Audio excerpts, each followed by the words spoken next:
Assalamualaikum warahmatullahi wabarakatuh. Alhamdulillahi rabbil alamin wa bihi nasta'inu ala umurid dunya waddin wassalatu wassalamu ala asyrafil anbiya'i wal mursalin sayyidina wa maulana Muhammadin wa ala alihi wa sahbihi ajmain amma ba'du. Yang saya hormati mahasiswa yang mengambil mata kuliah hukum dan hubungan internasional.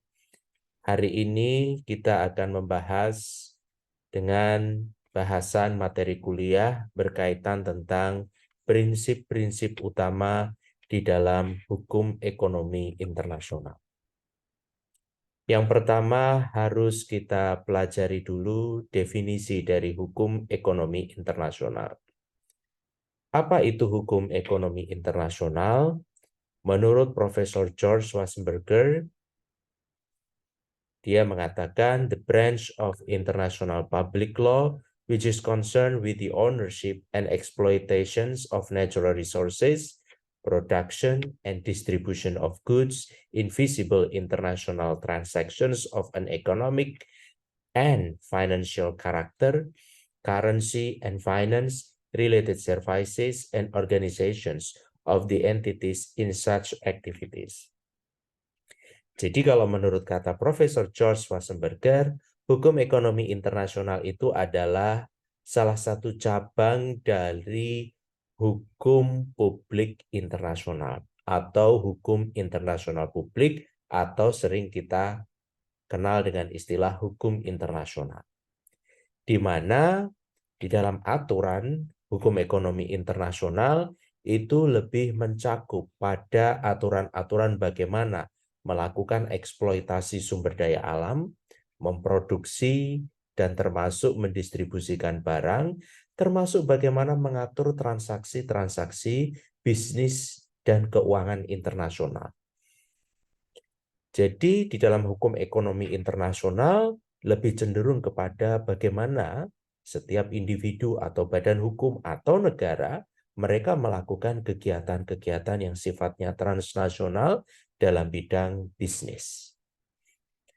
Kemudian salah satu ahli hukum Indonesia, dia mengatakan bahwa hukum ekonomi internasional itu terdiri dari kaidah-kaidah hukum internasional dan hukum nasional yang objeknya merupakan hubungan transaksi dan persoalan-persoalan ekonomi internasional. Dengan kata lain, hukum ekonomi internasional bukan berarti hukumnya yang harus internasional, tetapi objek yang diaturnya harus menyangkut kegiatan-kegiatan ekonomi internasional. Jadi, tadi apa yang disampaikan definisi yang diberikan oleh Sunaryati Hartono itu sejalan dengan apa yang disampaikan oleh Profesor George Schwarzenberger.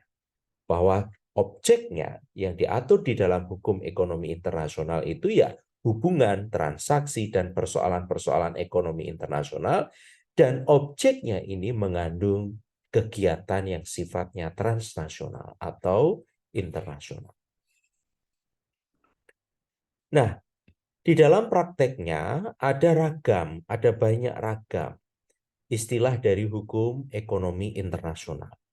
Seperti yang pertama itu ada hukum komersial internasional atau international commercial law. Ada juga hukum transaksi bisnis internasional, transaction business internasional, hukum pembangunan internasional, international development of law, kemudian hukum pembangunan ekonomi internasional atau international economic development of law, dan hukum perdagangan internasional atau international trade law. Nah, ruang lingkup dari hukum ekonomi internasional. Hukum ekonomi itu dibagi menjadi dua. Yang pertama itu adalah hukum ekonomi nasional dan hukum ekonomi internasional. Kalau kita melihat dari segi ruang lingkupnya. Karena kalau hukum ekonomi nasional, maka dia otomatis pengaturannya ada pada konteks hukum nasional. Sedangkan kalau hukum ekonomi internasional ini sebenarnya dibagi menjadi dua. Ada yang hukum ekonomi yang sifatnya itu privat dan ada yang sifatnya publik. Nah, kita akan bahas satu persatu apa makna di balik pembagian ruang lingkup ini. Kalau hukum ekonomi nasional, maka pemberlakuannya itu adalah hanya dalam satu lingkup suatu wilayah negara. Dan hukum ekonomi Indonesia itu hanya berlaku untuk orang perorangan, person, dan juga badan hukum person di dalam suatu wilayah hukum Negara Kesatuan Republik Indonesia. Seperti misalnya kita punya hukum ekonomi yang lingkupnya adalah di tingkat hanya nasional dan keberlakuannya hanya di dalam wilayah nasional Republik Indonesia. Seperti misalnya Kitab Undang-Undang Hukum Perdata, Undang-Undang Nomor 40 2007 tentang perseroan terbatas, Undang-Undang 25 2007 tentang penanaman modal asing. Ada juga sekarang Undang-Undang Cipta Karya dan lain sebagainya.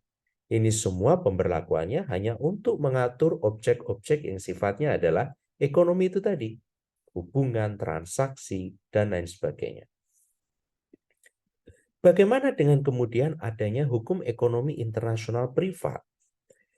Nah, hukum ekonomi internasional privat itu pada dasarnya adalah merupakan salah satu cabang dari hukum ekonomi nasional. Jadi, hanya objeknya saja yang bersifat transnasional. Dan kenapa dikatakan privat? Karena subjeknya mendekati sama dengan apa yang dilakukan oleh hukum ekonomi nasional. Yaitu subjeknya itu adalah antara person, reh person dengan person atau reh person yang lain. Orang dengan badan hukum dengan orang atau badan hukum yang lain. Hanya saja kegiatan ekonomi yang mereka lakukan itu mengandung unsur-unsur asing. Sehingga misalnya saja ada sebuah perusahaan yang berdiri di Indonesia, dia melakukan kerjasama dengan perusahaan yang dia didirikan berdasarkan hukum Singapura. Dan kegiatan perusahaan itu dilakukan di Indonesia. Maka kegiatan aktivitas bisnis yang dilakukan antara badan hukum Indonesia dengan badan hukum yang ada di Singapura ini pada dasarnya diatur oleh hukum ekonomi nasional atau hukum ekonomi internasional privat. Di mana apabila nanti ada terjadi sengketa di antara mereka, maka para pihak harus memilih apakah menggunakan hukum ekonomi nasional Indonesia atau hukum ekonomi nasional Singapura, atau lebih spesifiknya, apakah mereka akan menerapkan hukum ekonomi internasional privat Indonesia atau hukum ekonomi internasional privat Singapura. Dan dari mana kita bisa melihat sumber-sumber dari hukum ekonomi internasional privat ini? Tentu saja yang pertama adalah kontrak, Pacta Sunt Servanda. Kemudian yang kedua ada hukum perdata nasional masing-masing pihak. Dan yang ketiga juga hukum perdata internasional. Setiap negara memiliki hukum perdata internasional masing-masing.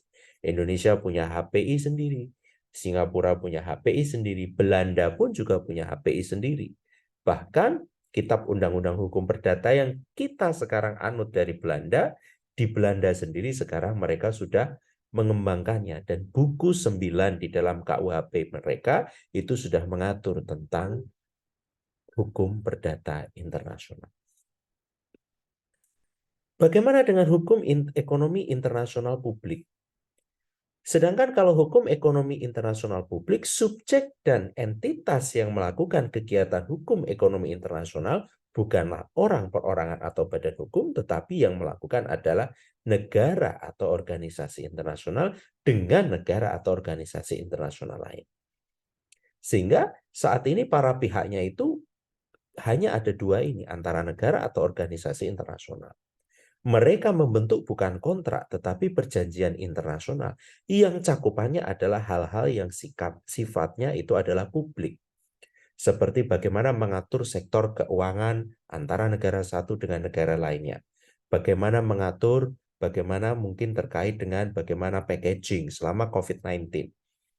Bagaimana mengatur perlindungan kesehatan, sehingga barang-barang yang mungkin berupa makanan atau daging olahan yang dikirim, diimpor, diekspor dari satu negara ke negara lain, itu tidak menimbulkan bencana bagi kesehatan.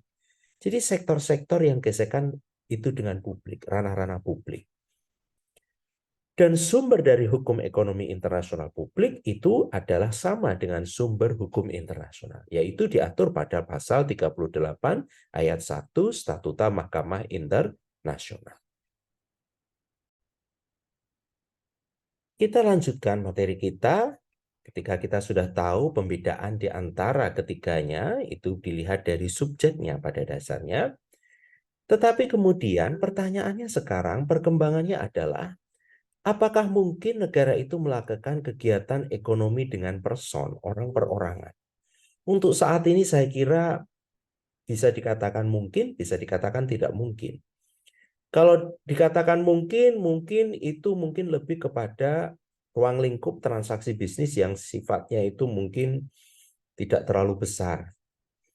Kalau yang sifat transaksi bisnisnya itu besar atau mungkin mereka melakukan kegiatan-kegiatan misalnya pembangunan infrastruktur dan itu harus didanai oleh perusahaan didanai oleh pihak ketiga, maka umumnya mereka menggunakan perusahaan. Jadi kalau tidak negara, itu kemudian para pihaknya yang lain adalah perusahaan milik negara. Atau kalau di Indonesia itu dikenal dengan istilah badan usaha milik negara.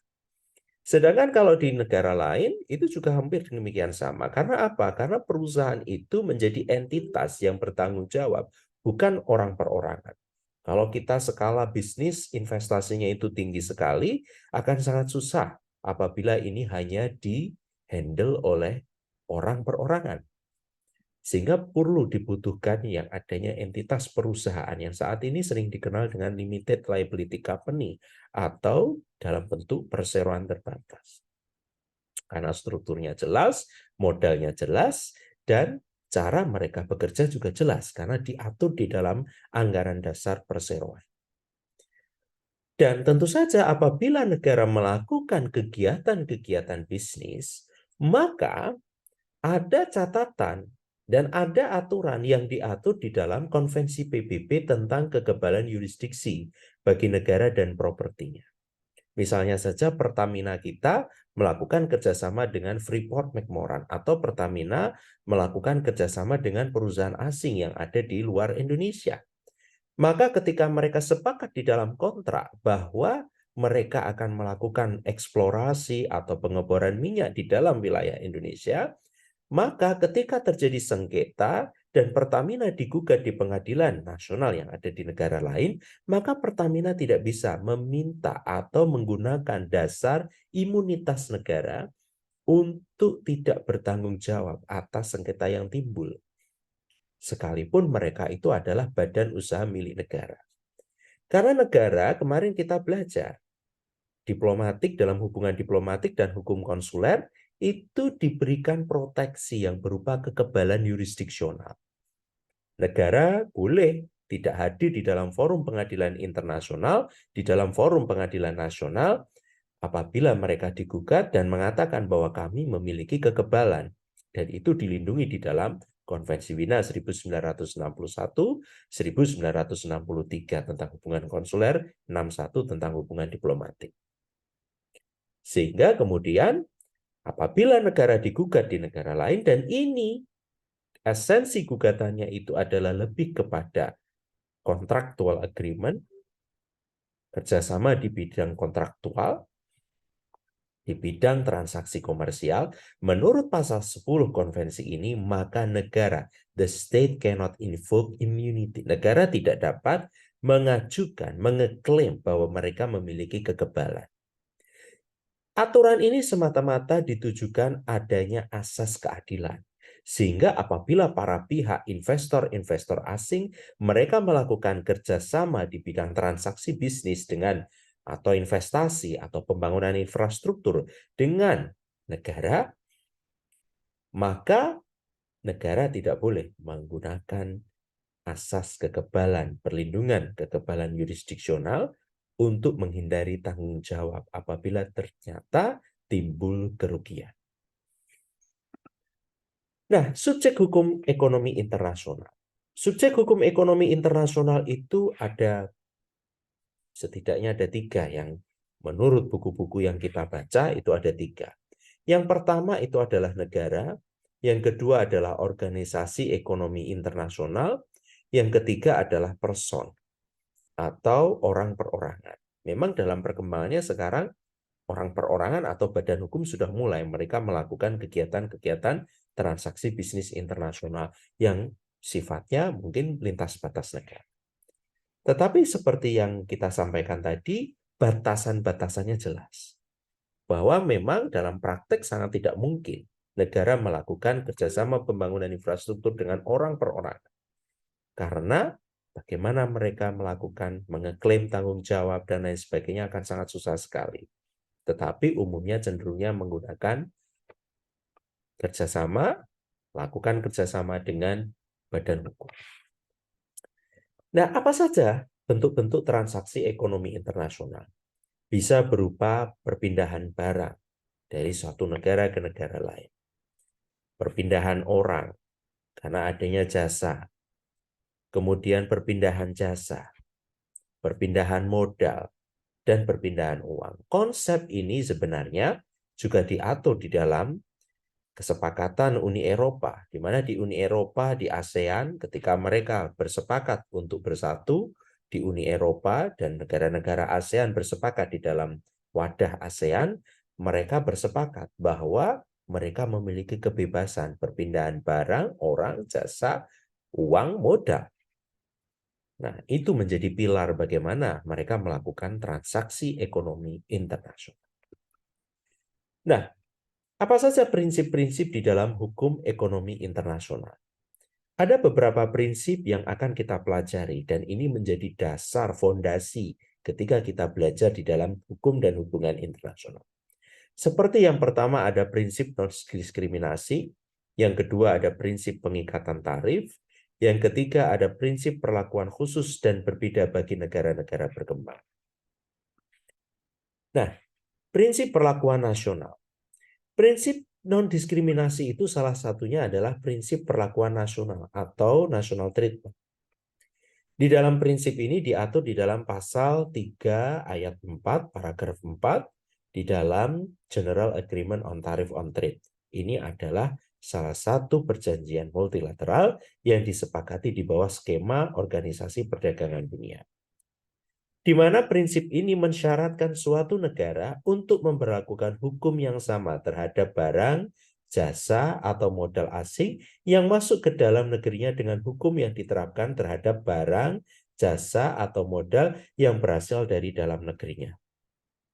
Jadi, misalnya saja di Indonesia akan membolehkan produk sepatu-sepatu yang berasal dari luar negeri, maka itu juga harus di treatment yang sama, diperlakukan yang sama, misalnya pajaknya, kemudian mekanisme prosedurnya dengan apa mereka produk-produk yang dihasilkan oleh yang sama sepatu di dalam negeri. Kemudian prinsip non-diskriminasi yang kedua itu adalah prinsip dasar Most Favored Nations atau MFN.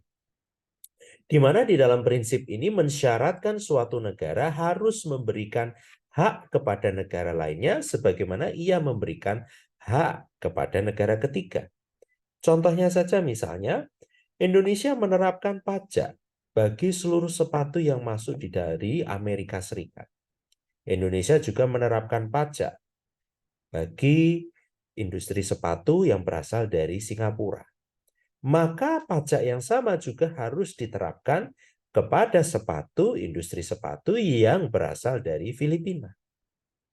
Contoh yang realistis itu lebih kepada mobil misalnya. Industri mobil Toyota dari Jepang ketika masuk ke Indonesia harus diperlakukan sama dengan industri Honda. Kalau Toyota dengan Honda sama ya, Jepang. Tapi harus diperlakukan sama dengan industri mobil dari Korea seperti Hyundai atau Kia Motors yang berasal dari Korea Selatan.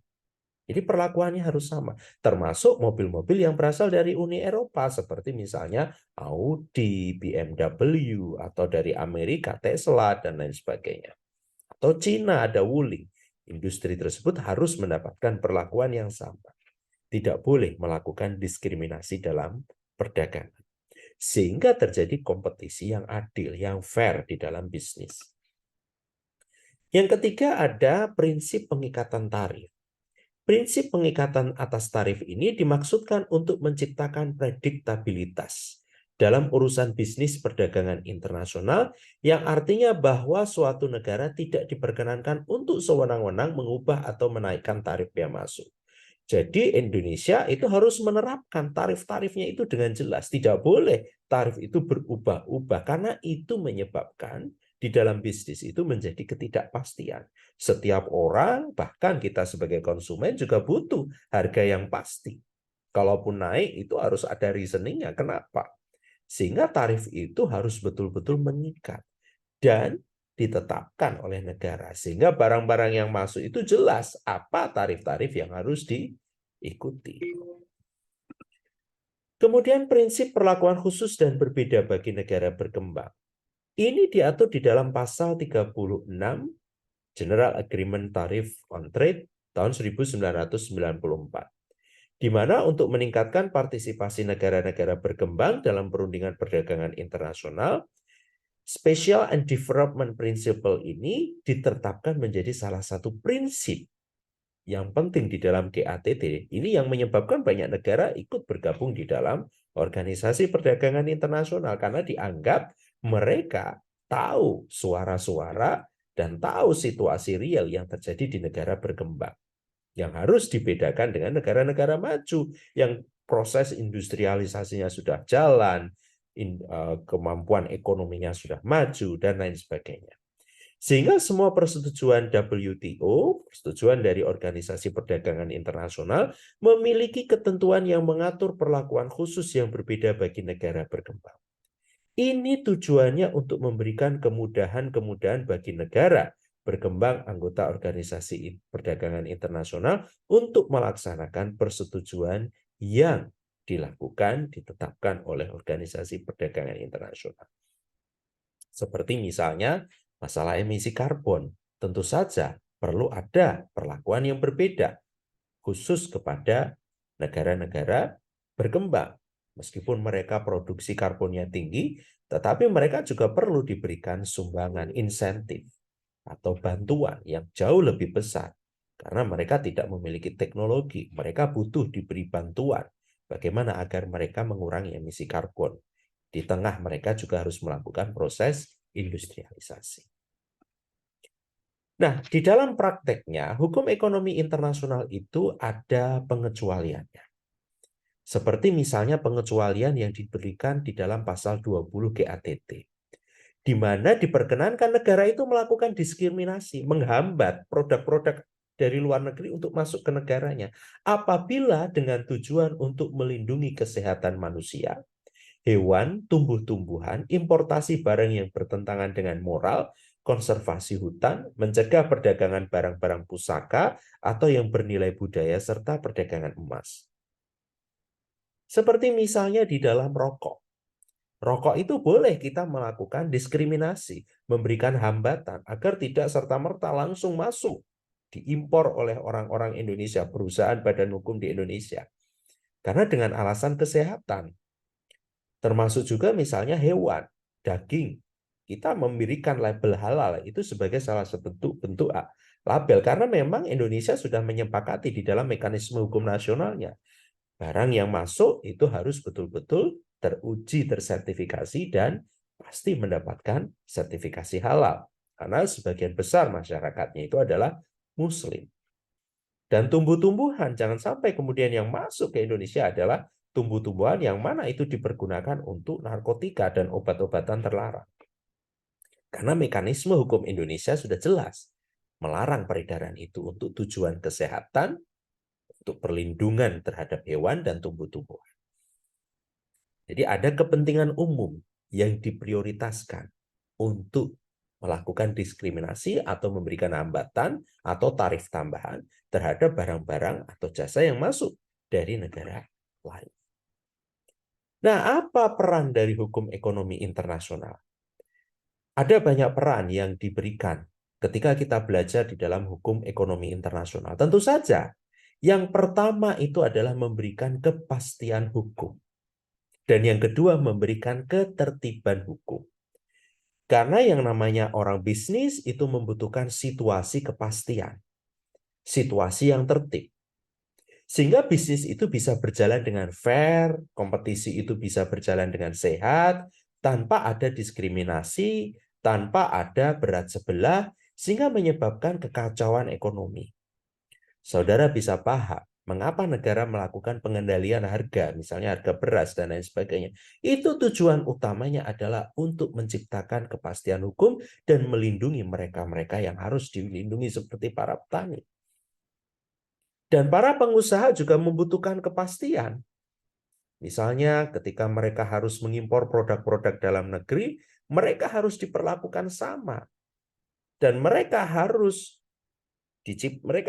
dan dalam melakukan kegiatan bisnis itu harus berada dalam situasi yang fair business competition, dalam persaingan usaha yang fair, yang sehat. Karena kalau negara cenderung atau memilih atau mungkin berat terhadap salah satu pihak, dua pihak, atau beberapa pihak di dalam transaksi bisnis ekonomi internasional, dan cenderung lebih kepada memberikan keuntungan kepada pihak-pihak tertentu, maka akan terjadi kekacauan ekonomi.